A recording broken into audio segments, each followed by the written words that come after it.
During the 6th century, the Patriarchate of Alexandria encouraged clerical immigration to Axum and a program of careful recruitment of religious leaders in the kingdom to ensure that the rich and valuable diocese of Axum remained under the control of the Alexandrian Patriarchate. The kings and bishops who encouraged these settlements assigned missionaries to appropriate areas in Axum. They donated money to communities and religious schools while protecting their occupants from local anti-Christians.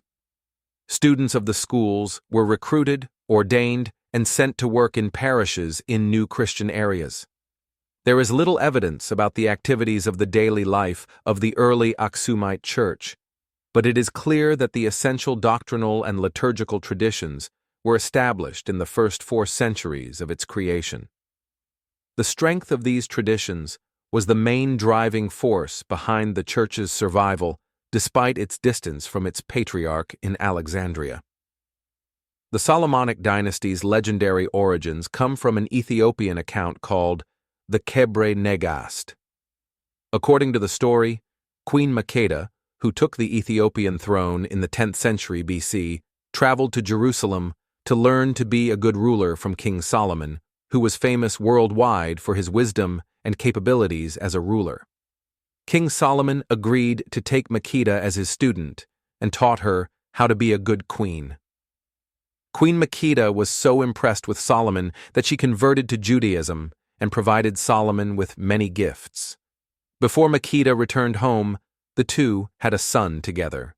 Solomon had a dream in which God said that his and Makeda's son would be the head of a new order. In response, he sent Makeda home, but told her to send their son back to Jerusalem when he came of age to be taught Jewish lore and law. Makeda did as she was told and sent Menelik the Furiers, their son, to Jerusalem to be taught by Solomon, who offered to make him the prince of Jerusalem.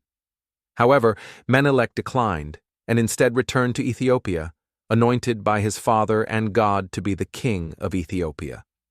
The Kebre Negast exemplifies the importance of Judaism and subsequently of Christianity to the Ethiopian people, serving as a source of Ethiopian national pride and providing a justification for the idea of Ethiopians as a chosen people of God. More importantly to the Solomonic dynasty, however, it provided the grounds for the restored Solomonic Empire, so named because of its renewed fervor for the connection of King Solomon to Ethiopian royalty, which began under Emperor Yakuno Amlak, r. 1270-1285, and was ruled and justified by Christianity until the late 20th